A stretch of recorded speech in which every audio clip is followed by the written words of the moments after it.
there a pop-up might come up while you're speaking that says Unmute. unmute. Don't unmute. Just the sound is coming through there. Okay, so yeah, so we want to.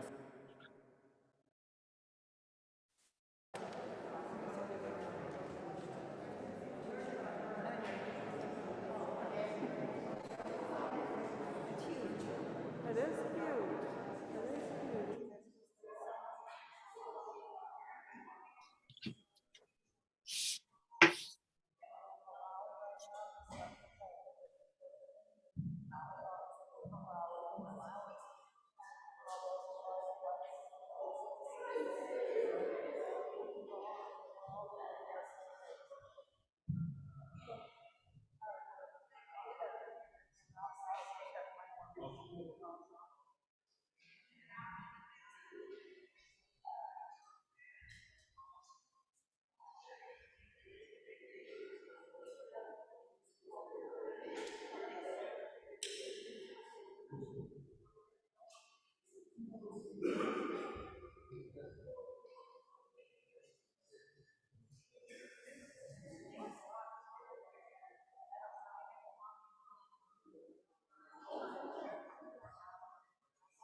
Welcome to our service from the Unitarian Society of Northampton and Florence. I'm Janet Bush, and I'm the minister here, and it's wonderful to see you all here this morning, both in our hall and online. Thank you to everyone all over the place who is helping make this service possible. If you are new or returning after a time away, we're very glad you're here.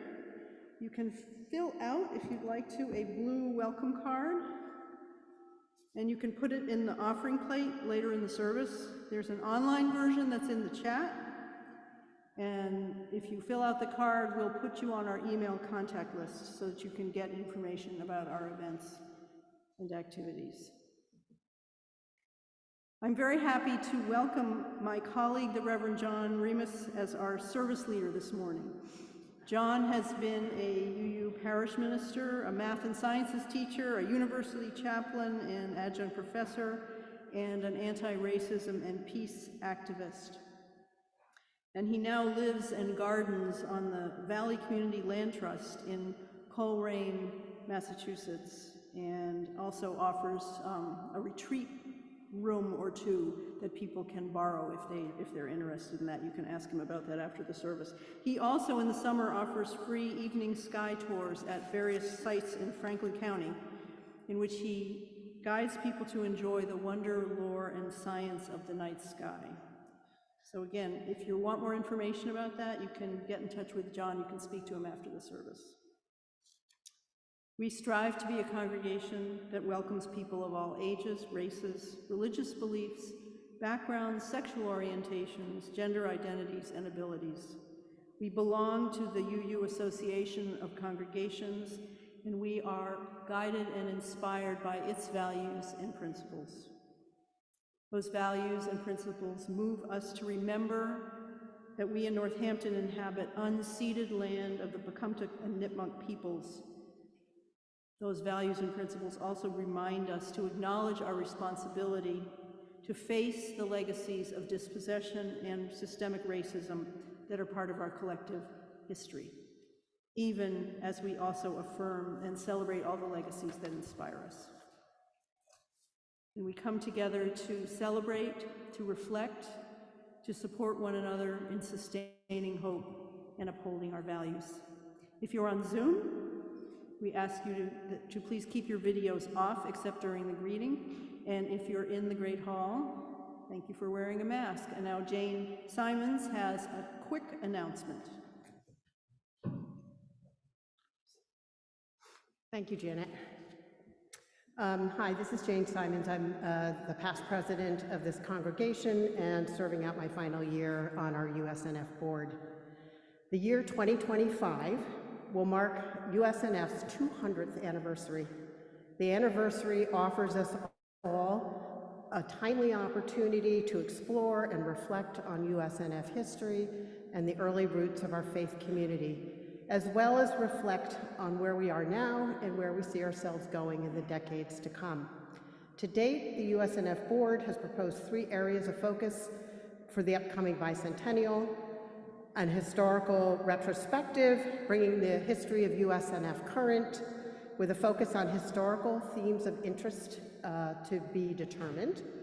Also, some kind of community activity or event or celebration, and what kind of activities or events do we want to plan for in the 200th. And finally, a congregation-wide visioning for the future. Where are we now, and where do we see ourselves headed in the years to come? We invite interested members and friends to come together to hear more about plans to date and to share other ideas as we begin to map out how best to organize the tasks and invite broad congregational participation in the year ahead, leading up to the anniversary year. So, if you've got a personal or professional interest in history, if event planning, creative and innovative event planning is your thing, if it's visioning for the future that piques your interest, or if it's just curiosity and community that move you, please plan to join us for a 1-hour Zoom meeting next Sunday, March 26th. I think it was incorrectly noted in the Times to be today, but it is next Sunday, March 26th, 4 to 5 p.m. on Zoom. The Zoom link will be in the Beacon this week, and as well as in the Times next week with the right date. So I'm hoping that you'll join us and come and learn more, and I hope to see you there. Thank you. Thank you, Jane. And now we'll begin our service.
Good morning. I'm John. I use he, him pronouns, and it is a great pleasure to be here with you today. Thank you, Janet, for honoring me with this invitation. Our opening reading, if you're using the book, is number 530, and I'll read the plain type if you would respond with the italics. By Robert Weston, Unitarian minister, number 530 in the back of the hymnal. Out of the stars. Out of the stars in their flight, out of the dust of eternity, here have we come, stardust and sunlight mingling through time and through space.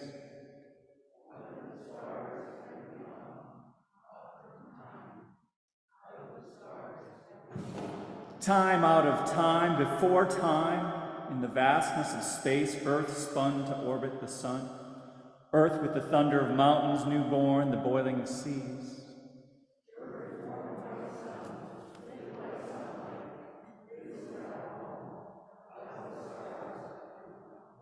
Mystery hidden in mystery, back through all time.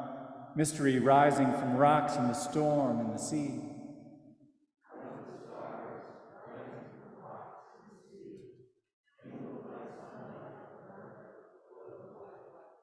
Ponder this thing in your heart. Ponder with awe. Out of the sea to the land, out of the shallows came ferns.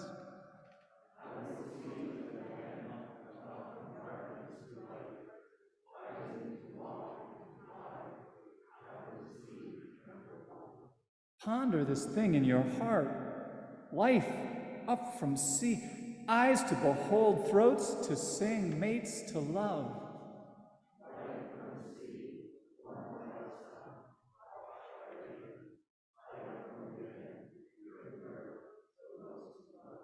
This is the wonder of time.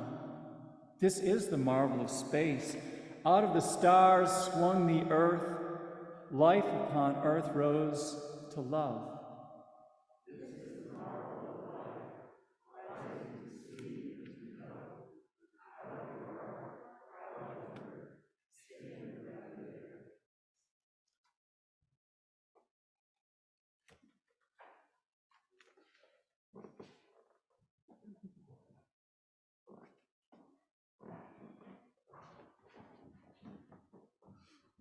Please rise and bow to your spirit as we light our chalice, and please remain standing for the hymn afterwards. We light our chalice as a beacon of hope, a sign of our quest for truth and meaning. We light our chalice as a beacon of love in celebration of the life we share together.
Our story this morning is called The Everything Seed.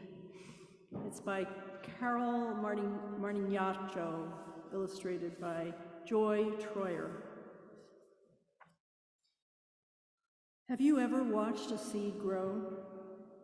Have you ever noticed how it begins so small, so still, so quiet, like a gift wanting to be opened? And how slowly it wakes up, begins to unfold, growing into something larger, and larger, and larger. Then you know that whatever comes from a seed usually ends up looking very little like the seed it came from, which is also true of the very first seed. Once, long ago, way back before the beginning, so long ago there was no such thing as time because there was no one there to count it, everywhere was a huge, deep, mysterious place like something waiting to happen. No stars, no sun, no moon, no place like Earth, not a drop of water or a single tree, or a rock or a flower, and no living beings anywhere. But in that deep waiting space was hidden the tiniest point of something, no bigger than a seed. It wasn't a flower seed, or an oak tree seed, or a seed of corn, although all of those things were included in the seed. You might call it an everything seed, because that is what it became. No one knows where that first seed came from, or how it was planted, or how it knew, in the way that only seeds seem to know, how long to wait for just the right moment to sprout and grow. But all at once, this tiny seed, cradled and nourished in the rich soil of space, woke up, broke open, and began to unfold. Unfolding, unfolding, and blossoming forth until it became an enormous blazing ball of bright light, like a great-grandmother sun. And the universe was born. Out fluttered the galaxies like a storm of snowflakes swirling and gathering into the brightest, most blindingly beautiful clouds of stars. And out of those clouds whirled our own star, the one we call the sun, and our Earth and our moon, and all the round spinning planets we have learned how to name. And this is the secret of that tiny seed. You and I were there in the very beginning. Just as the idea for each leaf on an oak tree lies hidden inside the acorn, we were all there with the stars, the planets, all the rocks and oceans, plants, animals, people. Everything that is now, ever was, or ever will be, was inside that first seed. Now, if this were an ordinary story, it would end right here. But this story of the universe keeps unfolding. What once began in a blazing blossom of light continues every day. New plants and animals appear on the earth. New stars sprout open in the deep soil of space.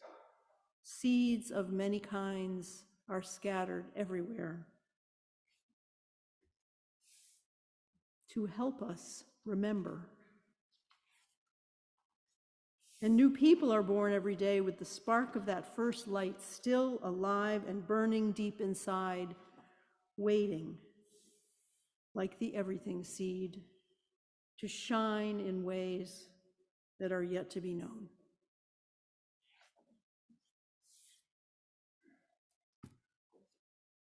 Now I invite you to rise in body or spirit and join in singing verses 1, 2, 4, and 5 of hymn number 298, Wake Now My Senses, which is in the gray hymnal. Give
can remain standing if you're like to, and turn and wave to everyone on Zoom. We have 40-something screens today, so lots of people at home. Good morning, everyone. And say hello also to all your neighbors in the pews. While I say hello to the people on Zoom. Maybe some guests from You can go down if you want. Hi, Katie. Good to see you. Hey, John and Christine. Laura. Hi, Mark. Shirley, nice to see you. Hi, Peg Mish. Steve, Teresa, Gail. Lee, nice to see you. Evelyn and Gil. Peg. Hi, Peg. Hi, Mimi. I saw your children. Hello, Kent. Good to see you. Sally, Catherine, hi. Bob Gruber. Hi, Bob. Fran, Robbie. Robbie, nice to see you again. Who else is there? Nancy Berggren, welcome. Hi, Kathy again. Hi, Lucy and Kamala. Molly, Cheryl. Hi, Jean. Hi, Wendla. Kit, Sally, Laura, David. Hi, David. Janet Nichols, Marilyn, Ginny. Great to see you all. Fran, I missed you, Fran. You were hiding in the top row. Sarah, and hi. Welcome.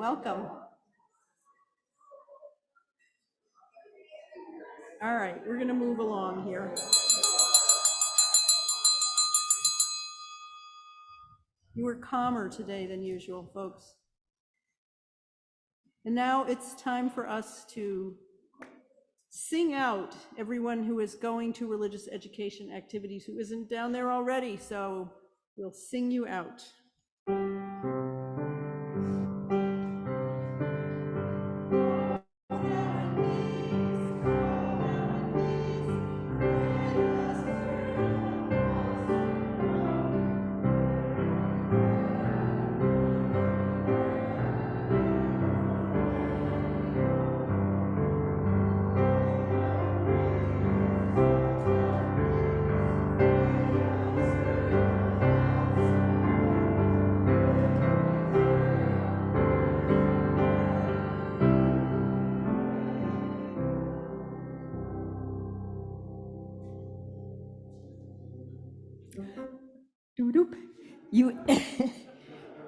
You've been hearing about this for weeks now. You're expecting it, and finally it's coming.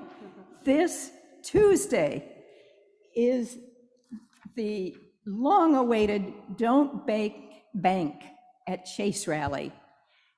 So it's going to be a great gathering. They're expecting large turnout for this, and it's going to start at 4:30, Pulaski Park. Be there. There's going to be a brass band. There's going to be singing. There are going to be some remarks, I'm sure. There's going to be a gathering like we haven't seen in a long time, because we're sick and tired of having these big banks supporting the fossil fuel industry. And we're ready for this to be over, and we're going to give Chase a very hard time attracting customers when they come to our town. The other thing I want to tell you to be sure to bring to the rally on Tuesday are your stuffed animals. You're invited to bring stuffed animals as a reminder of the creatures and the beings on Earth that are being threatened by climate change. So be there on Tuesday. I will.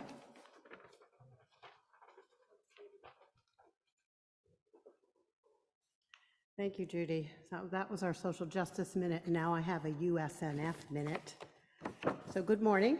My name's Jane Simons, here again, and I'm still past president of the board. Our Unitarian Society is one of over 500 member congregations of our Unitarian Universalist Association, which has its annual meeting, known as the General Assembly, coming up this June.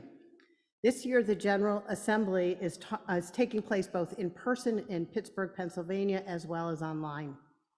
I hope by now many of you have heard about an important issue that will be discussed and voted on there.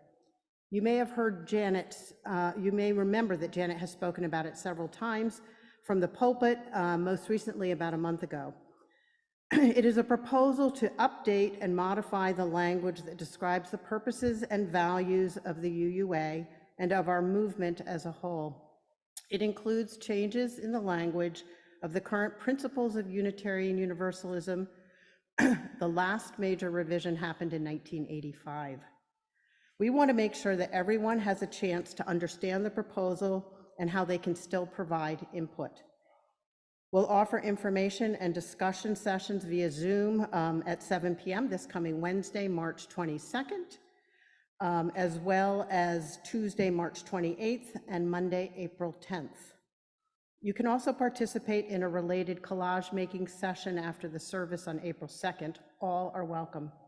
We also want you to know that any member can volunteer to serve as one of the 5 delegates USNF will be sending to the UUA meeting. And you can participate either in person in Pittsburgh or online. The board will make the selection of delegates at its meeting on April 17th. If you're interested in being a delegate, there will be a quick form in next week's Beacon to indicate your interest and willingness to serve as a delegate. We also have paper copies of the form in the Great Hall for anyone who prefers to fill out the form that way. Janet and I will be available for a few moments after the service today to answer any questions you may have. So thank you very much.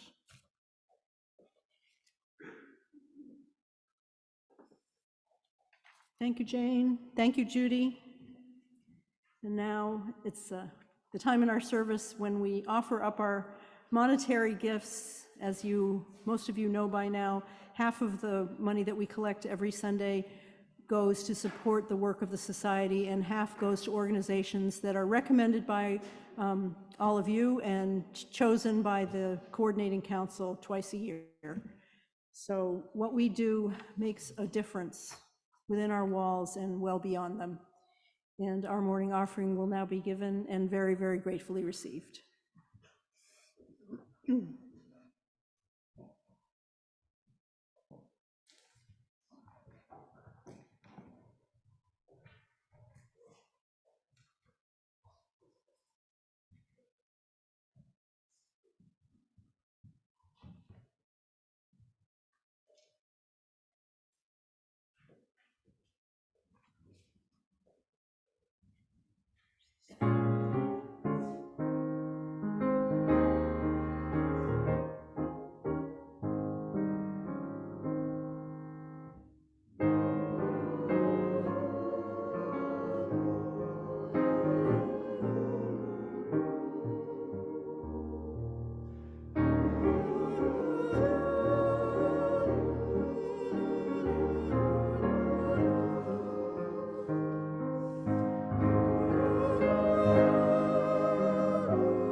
pleasure to be in this beautiful space.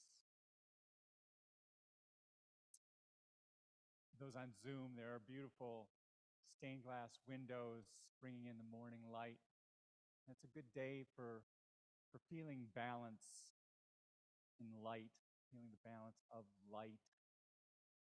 There by the sun, actually, we're near the new moon, so the moon is right up there with the sun right now, and perhaps in the evening you've seen Venus and Jupiter in the western sky. So just right now, they're there. We can't see them, but they're there. Venus and Jupiter to the left of the sun, Saturn and Mercury to the right. And for the guided meditation today, I want to take us from our star to another star. Last week, Janet made a wonderful reference to geologic time and how small, how short human existence, really, the existence of our species is relative to the span of geologic time. And I'm going to do the same thing with space. And I'm going to start by asking all of us to imagine that we have our own light beam to travel on. We're going to all travel by the speed of light right now. And hitched up to our own light beam by the speed of light, in 1 second we would reach the moon. In 1 second we would reach the moon, and in 10 minutes we would reach the sun. That's the scale here in the solar system. 1 second by means of our light beam to the moon, 10 minutes to the sun, a half hour to Jupiter, and 1 hour to Saturn. 10 minutes to our sun, and an hour out to Jupiter, and about 8 hours, about a third of a day on our light beam, we would get out to Pluto and Neptune and the edge of our solar system. And 4 years would take us to the nearest star to Earth. 1 second to the moon, 10 minutes we've traveled to the sun, 4 years to the nearest star. Now in the evenings, perhaps you've seen over the course of winter, and now at daylight savings time, an hour later, you'll see still Orion in the southern and southwestern sky. And so many of us know Orion with its prominent belt. And we're going to go to the central star in that belt, Alnilam. Alnilam, a brilliant star, 500,000 times brighter than the sun. Such that on our light beam, if we go 1 second to the moon and 10 minutes to the sun and an hour out to Jupiter and 8 or 10 hours to the edge of the solar system, 2,000 years we travel to get to Alnilam.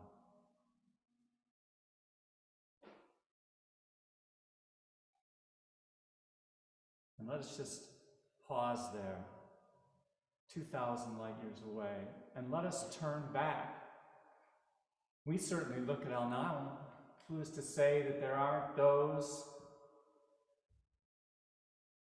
looking up at us?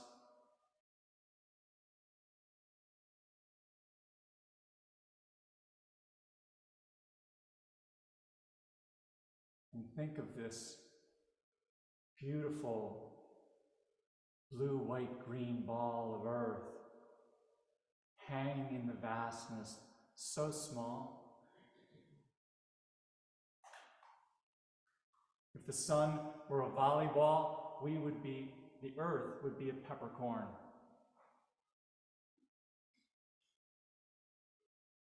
And so on our perch there, upon the middle star of Orion, we turn back and we see so miraculously small, this orb of life, this Earth we love, and upon it our own miraculously, wondrously beautiful smallness.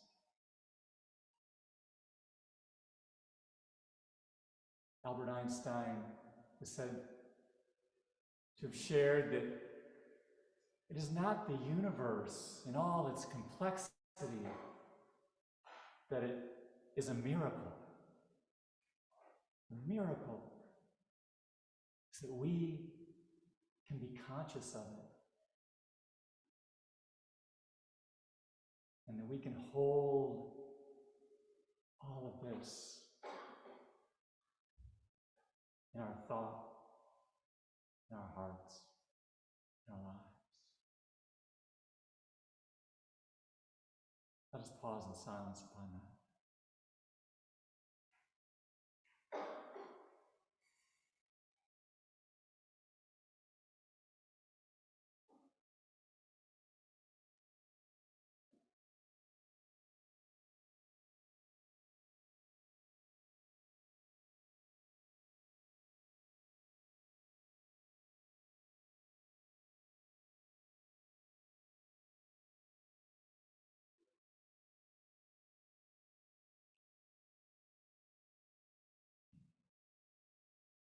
Blessed be.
Ellen, that was beautiful.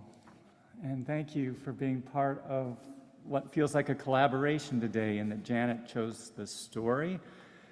And I have invited my friend, longtime friend, Dan Tynan, to do the reading today. Dan is, with his partner Ellen, is down from Conway, and Dan has served in a variety of lay ministry capacities to churches up in Franklin County and is a longtime UU pillar. So please, thank you, Dan.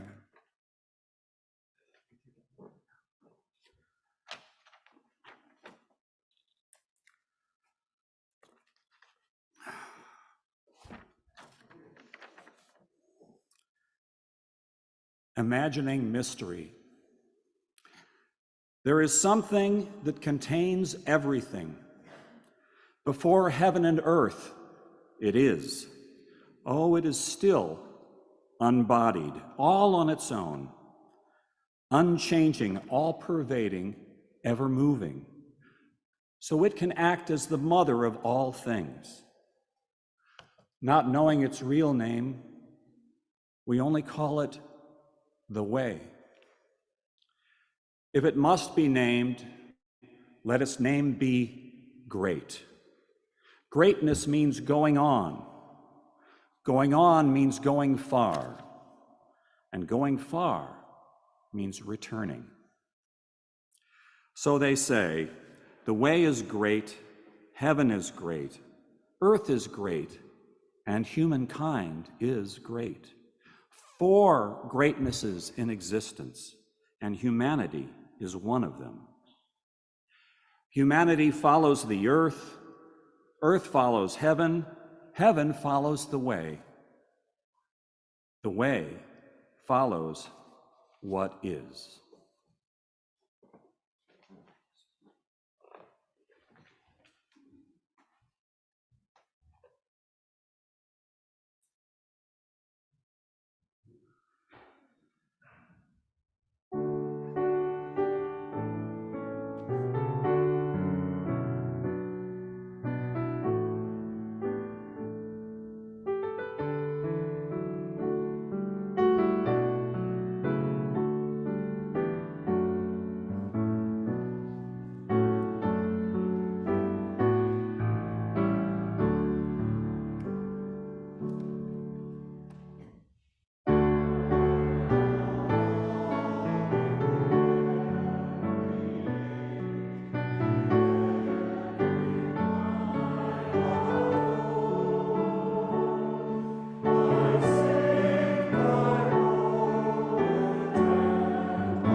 Thank you to the choir as well.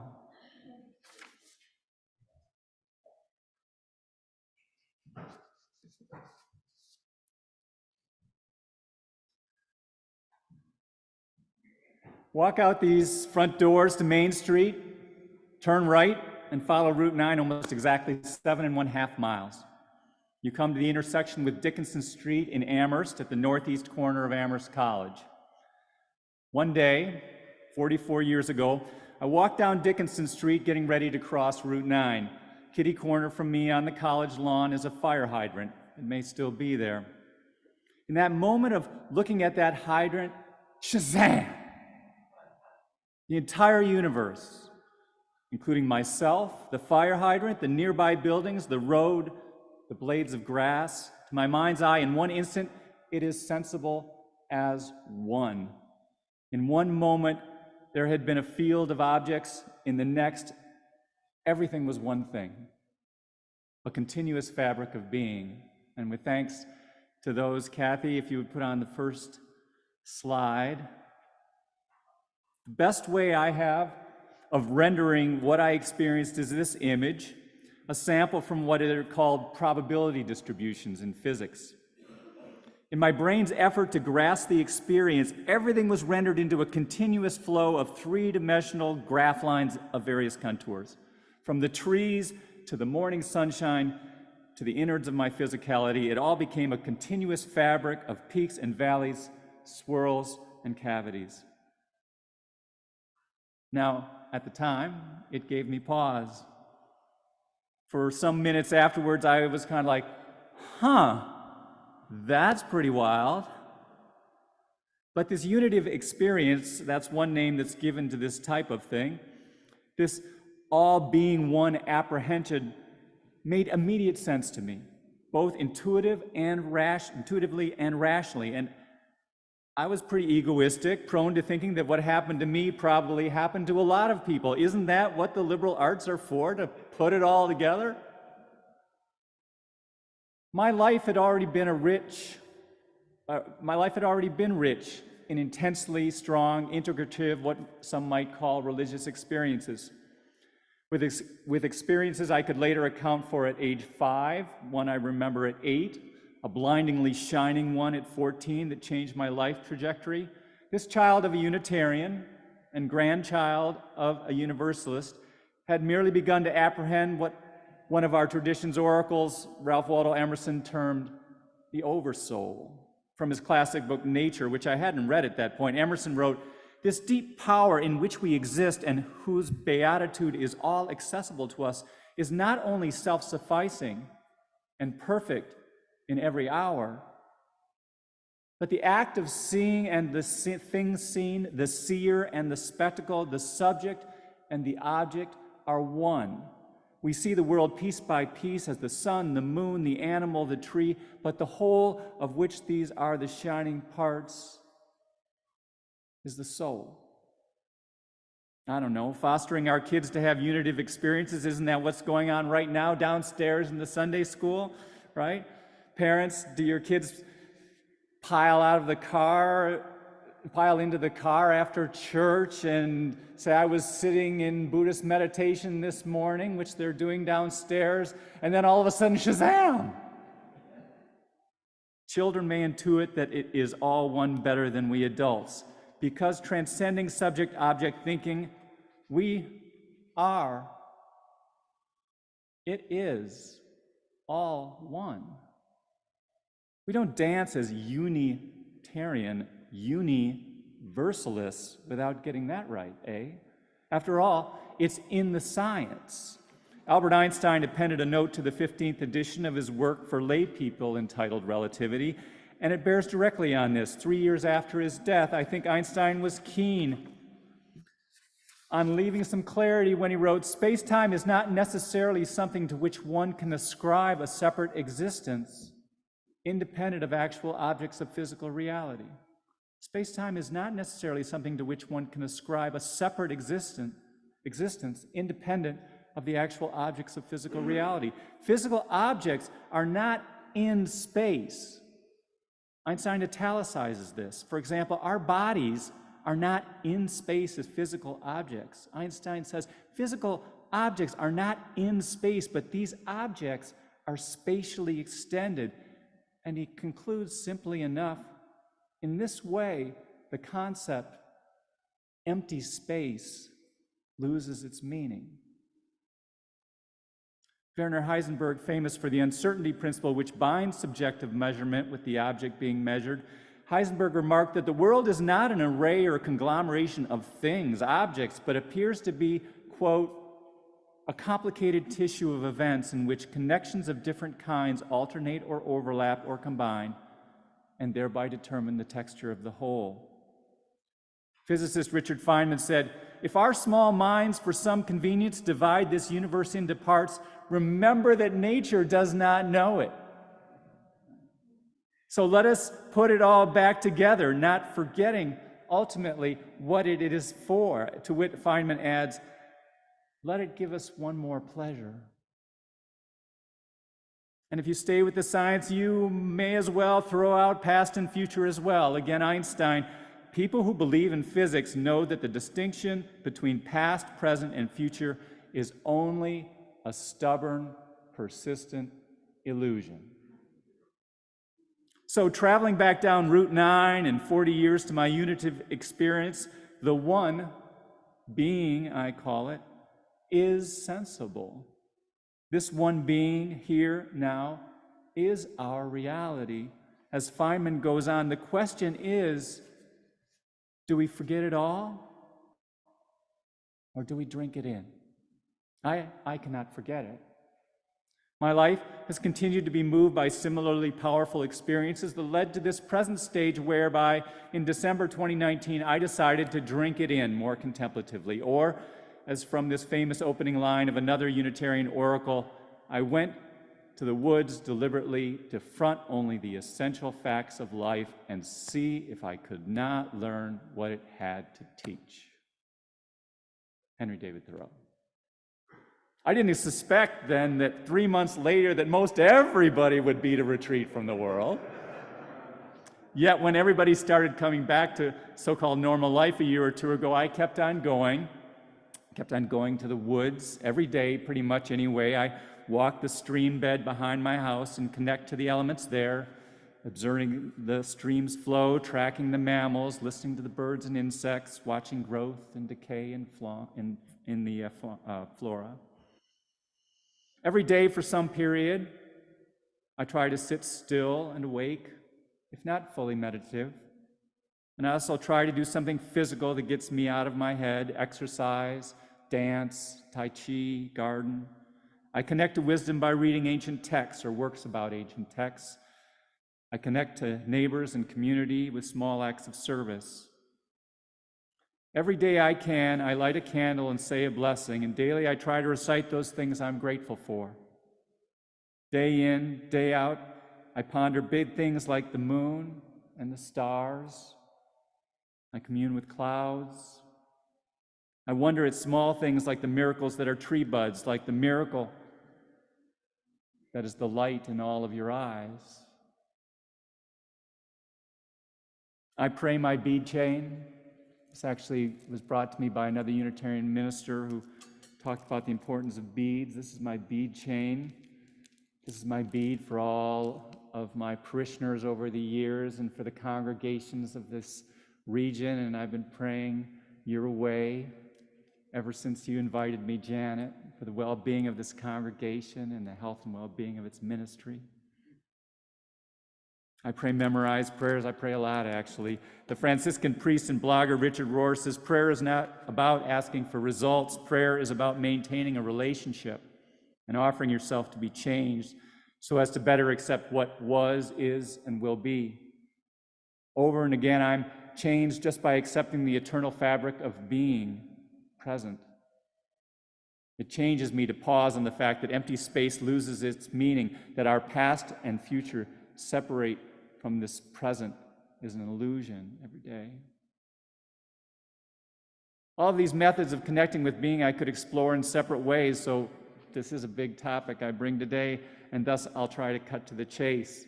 After some caveats, I'm going to touch on two perspectives when it comes to approaching this being, or maybe better said, being aware in our being. Mirroring our opening and closing readings, I term one a more humanistic perspective and the other a more religious perspective. And with these perspectives, I'll offer two more images as means for you to assess your own disposition, capacities, and interests this way. Then I'll finish with what I hope are practical observations on this kind of contemplative effort to stay connected to the one being. Yet first, these caveats. One, I know almost nothing and have little to tell you about being itself. As Lao Tzu says in the Tao Te Ching that Dan read, any name or words I might attach to it are not the real names. Being just is. In the biblical story of Moses encountering the I am what I am out of the burning bush, and interestingly enough, the Hebrew verb used here, eya, has an indefinite tense, and thus the translation could be, I am what I am. It could be, I will be what I am. It could be, I am what I will be. It could be, I will be what I will be.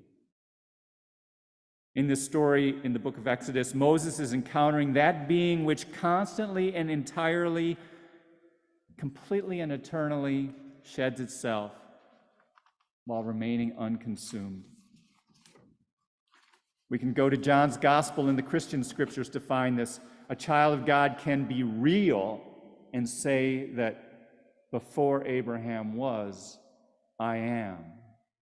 Or we can go back to our reading, the way follows what is.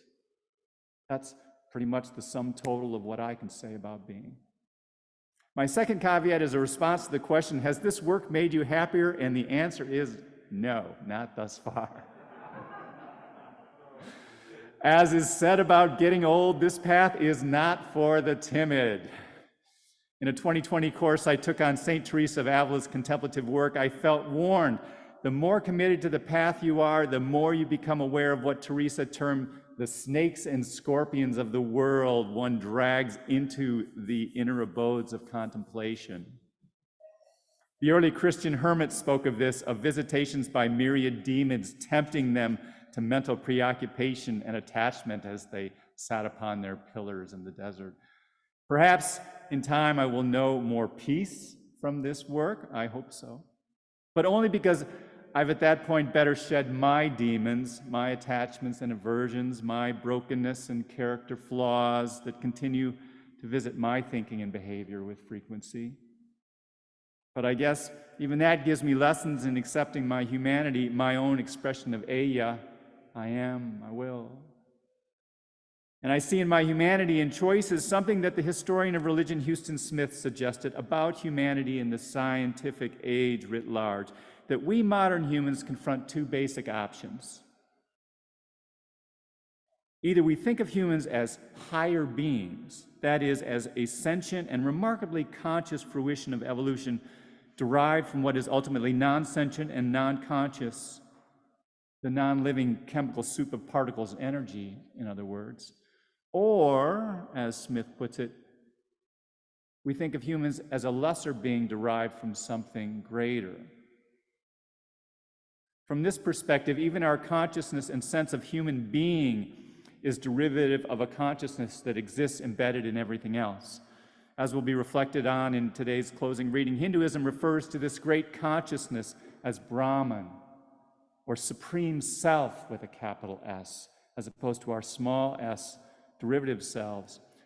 So let me throw those two perspectives into light with two images. The first one, and thank you, Kathy, for the tech support, if you would put the first image up. This is a riff on Leonardo da Vinci's Vitruvian Man. Here to me is a perspective depicting humans as individual operable centers of consciousness connecting to the unitary field, a universe spinning away, if you will, from an individual ability and desire to connect our minds and bodies to the one being. From this perspective, our ability to connect with greater being is often enhanced by connection with other humans, as per this congregation, or through art, or through some actualization of our bond with nature and living Gaia Earth. Non-deistic practices offer succinct thought this way. Lama Anagarika Govinda said, "The external world and the Buddhist inner world are only two sides of the same fabric, in which the threads of all forces and all events, of all forms of consciousness and of their objects, are woven into an inseparable net of endless mutually conditioned relations." But the term net evokes another image, this next one, if you would. When I told someone the story of my unitive experience that I shared with you, they said, "Oh, you experienced Indra's net." In the center of this image is not our human consciousness, but the image of the deity, in this case, the Hindu goddess Indra, who is said to weave out from herself all the threads of universal creation and connection. And if you could examine this image closely, you'd see at each crossing point another tiny image of the goddess, or perhaps ourselves with the goddess embedded in us. Much like the tiny balls of dew in a morning spider web reflect all the other images reflected by all the other crossing relationships and threads. Those tiny Indras would be us, living intersections of this pervasive divine being and creative process. This is more my perspective, this one in which our own consciousness is not at the aware center, somehow exceptionally enabled by dint of evolution. Rather, this second perspective on unitive awareness holds our own consciousness as derivative of something broader and greater working through the universe, through us. But my essential point today is that whether one adopts an approach centered in human consciousness, the humanistic one represented by the previous slide, or one centered in divine presence, we all could listen to the urging of Chuang Tzu 2,000 years ago. And truly that star, Anilam, the light that comes into our eyes this evening, came from that star when Chuang Tzu was saying this. Forget distinctions. Leap into the boundless and make it your home. My message in having dedicated myself to this over the past 3+ years is it bears fruit. Thus allow me to wind up with a few observations that may offer some practical utility in your own lives. One, if this is something that you wish to do or perhaps already do with your own practices, try to be aware of how you feel in sensing being rather than trying to use your thinking. I use my own feelings rather than thought as a litmus test, and these rise in me very diversely. To reference the Lao Tzu reading, sometimes I feel a compassion coursing through me that is not my own. I take it as the compassion of the mother in her greatness, the largesse of her understanding. And sometimes encountering unitive awareness, I feel a fear-like trembling respect, somewhat in the vein of Moses, who upon first approaching the burning bush hears, "Step back, Jack, and take off your shoes." That's what happens in the story, as he's told to first step back and take off his shoes. It's a sense I get of holiness claiming its prerogative, sort of like the fear of showing up at a place where you don't really know the dress code. I take it as my ego's acknowledgement of my own inability to measure up, and I tremble. And sometimes in these moments of sensing being, I've often felt a curious bemusement. Being immeasurably small, it's good not to take yourself too seriously amidst contemplative practice. And maybe this is a good juncture to mention the Buddhist monk who said to the hot dog vendor, "Make me one with everything."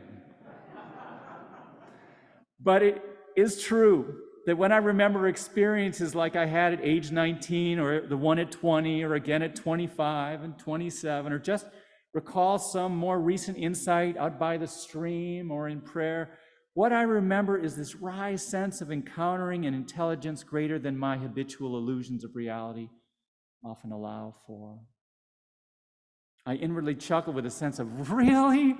That's how it is? Right. That is how it is. This also comes with a good-humored surprise, and once more having been returned to what is profoundly so real and so intimately knowable. Again, from our reading, greatness means going on means going far, and going far means returning.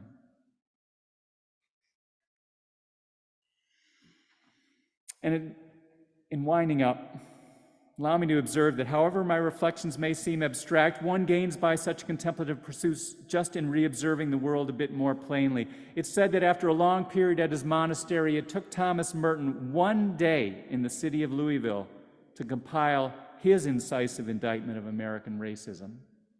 Similarly, after extended periods without television, social media, or news, and I've been quite a while with these without them, kind of healthy, I recommend it sometime. My small dips into the pool of society after leaving these things aside seem all the more telling, and to go into detail would only be to embroider the wisdom of Starhawk, who said that in the unacknowledged hunger we have for deep things, we are so constantly consuming packaged substitutes. So I conclude by reflecting off of what Reverend Janet shared last week about our response to a world that seems to be falling apart. She's right in saying we need to honor our own small acts of integrity in seeking wholeness for and with the world. Wholeness, that's another feeling that goes with my sensing being. Yet just working from the outside in, so to speak, with the big picture, holding that big picture in view while we observe the parts all awhirl, the atoms, the hurricanes, the solar systems, the galaxy, all of this exquisite flowing, wholly spiraling endlessly in scale from the wondrously minute to the wondrously vast, like our thoughts and feelings. Keeping that big picture in view with our connection to being, this can give to all our days some clarity, a tincture of wisdom maybe, and a little sigh of stability amidst a world undergoing great change and renewal. And with that, I wish you your own perspective and practice of connection and of sensing greater being. By all means, drink it in. Let it give you one more pleasure this wondrous day, this wondrous moment.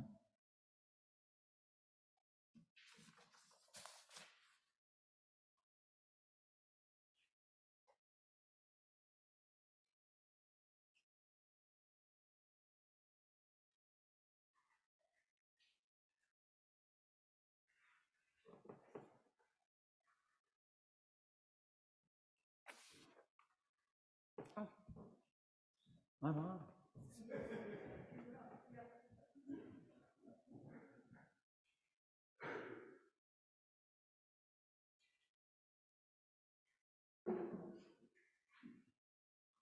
thought this would be a good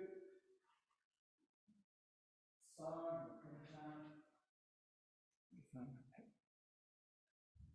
by Chris Williamson. Oh, thank you.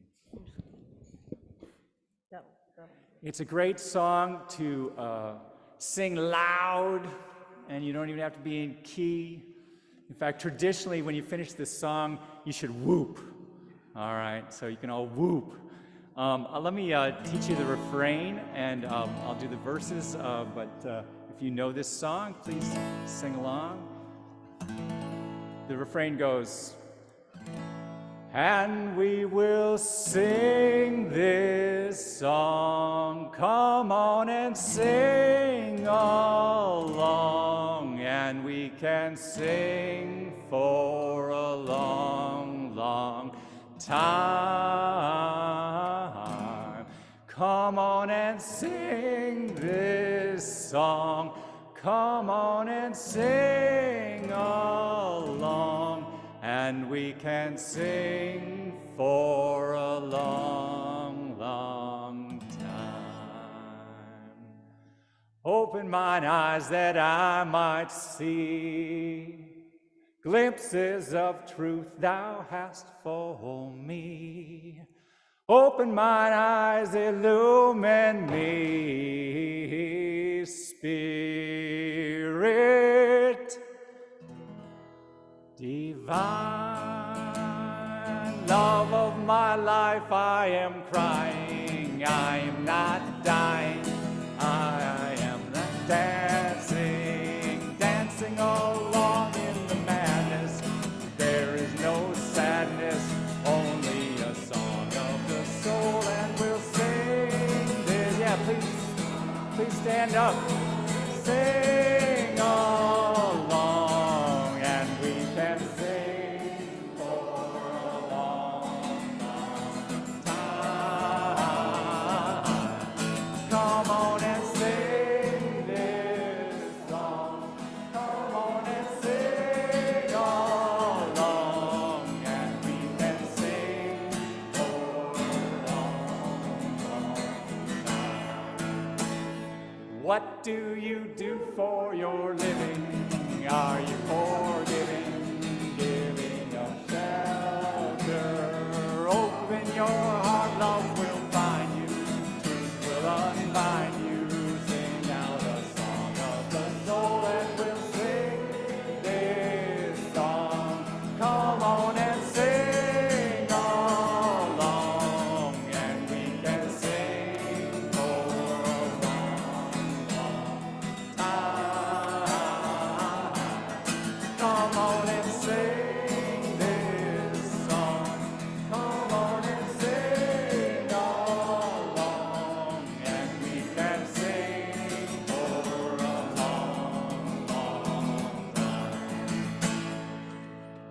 Why come to your life like a warrior? Nothing will bore ya.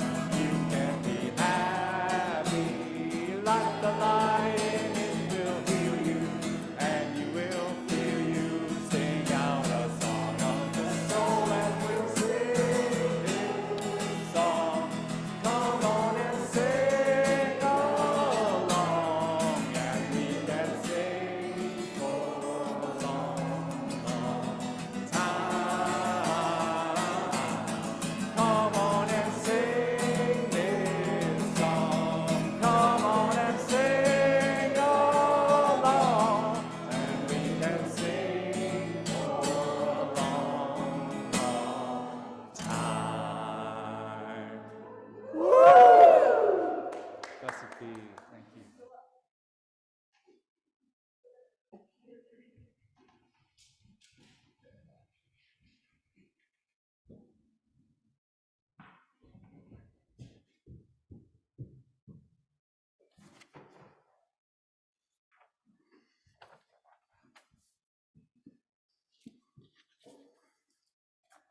It's so nice to be out of the woods. Thanks, Janet, for keeping me organized. Our final reading in the Gray Hymnal is number 611, and this is from the Bhagavad Gita, which Gita is a song, and truly a song of the soul. The Bhagavad Gita was central to the thinking of Mahatma Gandhi. Number 611 is entitled Brahman, and if you would respond in the italics. I am the self that dwells in the heart of every mortal creature. I am the beginning, the lifespan, and the end of it all.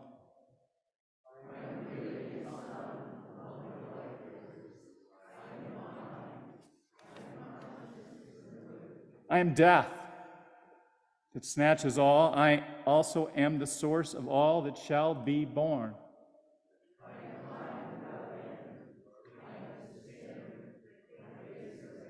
I am the beginning, the middle, and the end in creation. I am the knowledge of things spiritual.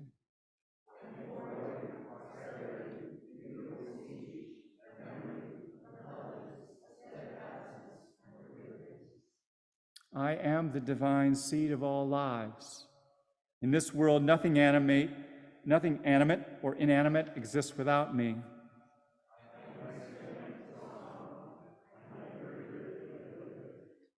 I am the knowledge of the knower. There is no limit to my divine manifestations.